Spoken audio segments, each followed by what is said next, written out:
யங்ஸ்டர்ஸோட favourite brand. அது மட்டும் கிடையாதுங்க, செல்லிங்கில் இதுதான் top of the town. Monthly ஒரு 60,000 யூனிட் யோசிச்சு பார்க்க முடியுமா?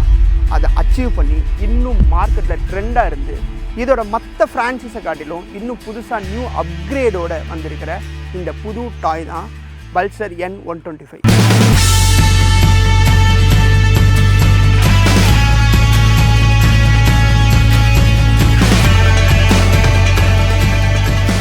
As usual, first in the new design language.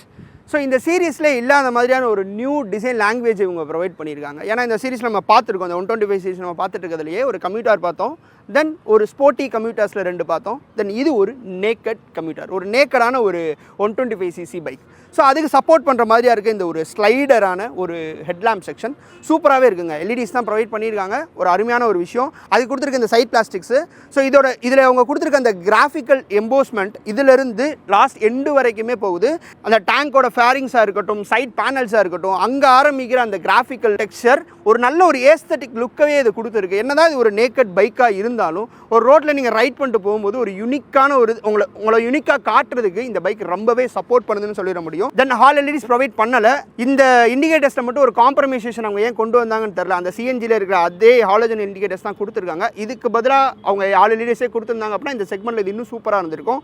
End of the day design subjective தான். ஸோ நம்ம பர்ஃபார்மன்ஸுக்கு வந்துடுவோம். ஸோ இந்த வண்டியில் அவங்க கொடுத்துருக்க அந்த single cylinder air cooled engine ஒரு 11.83 PS பவரையும் ஒரு 11 Nm டார்க்கையும் ப்ரொவைட் பண்ணுது. ஆன் பேப்பரில் இந்த செக்மெண்ட்டில் இருக்கிற எல்லா வண்டியுமே என்ன ப்ரொவைட் பண்ணுதோ அதே தான் இந்த மோட்டார் சைக்கிளும் ப்ரொவைட் பண்ணுது. பட் இருந்தாலும் ஆன் ரோடில் இது எப்படி பர்ஃபார்ம் பண்ணுது? ஸோ எந்த இடத்துலையுமே நாங்கள் ஒரு வைப்ரேஷனை ஃபீல் பண்ணலாங்க. ஏன்னா ஒரு பைக்கை நீங்கள் ரைட் பண்ணிட்டு போகும்போது இந்த பவர்ஸில் இருக்கிறது ஒரு வைப்ரேஷனை ஃபீல் பண்ண வைக்கணும்.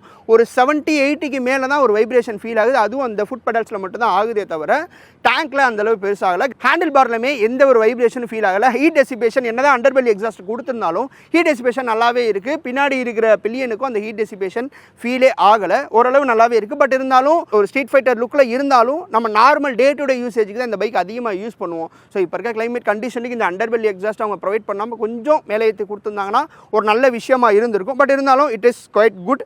ஸோ நெக்ஸ்ட் இந்த பவரை சப்போர்ட் பண்ணுற அந்த suspension and brakes. As usual இந்த செக்மெண்ட்டில் கொடுத்துருக்க மாதிரியே ஃப்ரண்ட்டில் டெலஸ்கோபிக் சஸ்பென்ஷன் தான், பேக்கில் இருக்குது மோனோஷாக் சஸ்பென்ஷன். இந்த ஃப்ரண்ட் டெலஸ்கோப்பிக்கோடு சேர்த்து ஒரு பிளாஸ்டிக்ஸ் ஆட் பண்ணியிருக்காங்க. அது எந்த இடத்துல ஒரு பர்ஃபார்மன்ஸுக்காண்டி கொடுக்கல, ஒரு டிசைன் பேட்டர்னாக தான் அது கொடுத்துருக்காங்க. வண்டியோட ஏஸ்தட்டிக்ஸில் அது இன்னும் கொஞ்சம் என்ஹான்ஸ் பண்ணியே கொடுக்குதுன்னு சொல்லலாம். பட் பர்ஃபார்மன்ஸ் வைஸ் இந்த 2 சஸ்பென்ஷனுமே நல்லாவே இருக்குதுன்னு சொல்லிட முடியுங்க. ஏன்னா நாங்கள் இதை மல்டிபிள் டெரைன்ஸில் இதை நாங்கள் டெஸ்ட் பண்ணோம். பார்க்குறதுக்கே ஒரு நேக்கட் பைக் மாதிரி இருக்குங்க. அப்படின்னும் போது ஒரே ஒரு வெறும் டிராஃபிக்லையுமே இல்லை ஹை ரோட்ஸில் மட்டுமே ஓட்டணுன்ற ஆசை வராது. எங்களுக்கு மல்டிபிள் டெரைன் இந்த லொக்கேஷன் பார்த்தாலே தெரியும். ஏறி இறங்கி தான் வந்தோம். எந்த இடத்துலையுமே இது எங்களுக்கு ஒரு ஹார்டான ஒரு ஃபீலை கொடுக்கல. நல்லா ஒரு ஸ்மூத்தாக தான் இருந்துச்சு. எனக்கு மட்டும் இல்லை, பில்லியனில் இருந்தவங்களுக்குமே ஒரு ஸ்மூத்தான எக்ஸ்பீரியன்ஸ் தான் இது ப்ரொவைட் பண்ணுச்சு. தென் இதுக்கு சப்போர்ட் பண்ணுற அந்த பிரேக்ஸ். ஸோ எவ்வளோ தான் நம்ம ஸ்பீடாக போய் நம்ம பிரேக் அடித்தாலும் இதில் ப்ரொவைட் பண்ணியிருக்கிற அந்த சிபிஎஸ் டெக்னாலஜி, இதில் ஹீரோவில் கொடுத்த மாதிரி ஏபிஎஸ் கொடுக்கல. பட் இருந்தாலும் இதில் இருக்க அந்த சிபிஎஸ் நல்லாவே பர்ஃபார்ம் பண்ணுது. இதில் ஆக்சுவலி 2 வேரியன்ட் இருக்குது. ஒன்று டிஸ்க், அனதர் ஒன்று ஃப்ரண்ட்லேயே ட்ரம்மு கொடுத்துருக்காங்க. ஒரு 5000 தான் வேரியன்ட். அதனால் எங்களோட சஜஷன் எப்போவுமே டிஸ்க் தான். ஏன்னா சேஃப்டி இஸ் ரொம்ப இம்பார்ட்டன்ட்ல. அதனால் நீங்கள் டிஸ்க் வேரியண்ட்டே எடுத்துக்கோங்க. இது எல்லாத்தையுமே ரோடில் கனெக்ட் பண்ணுற அந்த 2 டயர்ஸ். ஸோ ஃப்ரண்ட்டில் 80-100 டயரும், பேக்கில் 110-80 டயரும் ஒரு 17 inch அலாயில் லை ஆகுதுன்னு சொல்ல முடியும். இது ஹைவேல நீங்கள் க்ரூஸ் பண்ணும்போது நல்ல ஒரு ஸ்டேபிளான ஒரு பொசிஷனே கொடுக்குது. எந்த இடத்துலையுமே எனக்கு எந்த ஒரு ஷேக்குமே எனக்கு ஃபீல் ஆகவே கிடையாது. அந்தளவு ரோடோட கான்டாக்டில் இது நல்லா ஒரு கிரிப்பை ப்ரொவைட் பண்ணுது. தென் கார்னரிங் நீங்கள் எடுக்கும்போது எந்த இடத்துல ஒரு ஸ்லிப்பரியான ஃபீலையுமே கொடுக்கல. நல்ல ஒரு கிரிப்பையை அது நல்லாவே ப்ரொவைட் பண்ணுதுன்னு சொல்லிடலாம். தென் வண்டியோட எக்னாமிக்ஸ். ஸோ நான் ஒரு 5.5 ஹைட்டுங்க. ஸோ நான் ஏறி உட்காரும்போது எனக்கு என்ன தான் ஒரு அப்ரைட் பொசிஷன் இது கொடுத்தாலும் ரொம்ப அதிகமான கிரவுண்ட் கிளியரன்ஸு ஒரு அட்வென்ச்சர் பைக் மாதிரியான சீரீஸில் கொடுத்துருக்க வேண்டியதை நார்மல் இந்த பைக்கில் அவங்க ப்ரொவைட் பண்ணியிருக்காங்க.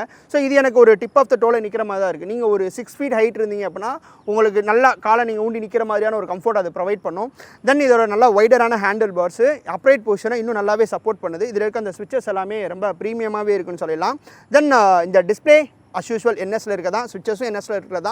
பட் இதில் டெக்னாலஜி வைஸ் கொஞ்சம் இம்ப்ரூவ்மெண்ட் பண்ணி அந்த ஆட்டோ ஆன் ஆஃப் இருக்குது பார்த்தீங்களா, நம்ம ஹீரோலாம் i3s பார்த்துருப்போம்ல, அதே மாதிரியான ஒரு டெக்கை ப்ரொவைட் பண்ணியிருக்காங்க. நீங்கள் வண்டி ஐடியில் இருக்கும்போது அதுவாக ஆஃப் ஆகிடும். தென் கிளச்சை பிடிச்சிங்க அப்படின்னா ஆட்டோ ஸ்டார்ட் ஆகிடும். தென் ரொம்ப இம்பார்ட்டண்ட்டான ஒரு விஷயம் இதோட சீட் கம்ஃபர்ட்டு. நல்லா ஒரு லென்த்தியான ஒரு சீட் கொடுத்துருக்காங்க. ஒரு த்ரீ பீப்புள்ஸ் இதில் ரைட் பண்ணுறதுன்றது தப்பு தான். பட் இருந்தாலும் நீங்கள் நல்லா ஒரு வைடான சீட்னா லக்கேஜஸ் எடுத்துகிட்டு போகிறதுனா ரொம்ப கம்ஃபர்ட்டாகவே இருக்கும். ஸ்ப்ளிட் சீட் தான், பட் ஸ்ட்ரைட் சீட் மாதிரி தான் நமக்கு ஃபீல் ஆகுது இது. தென் இதோட ரைடிங் கம்ஃபர்ட். ஃபர்ஸ்ட் நம்ம சிட்டிலேருந்தே போயிடலாம்.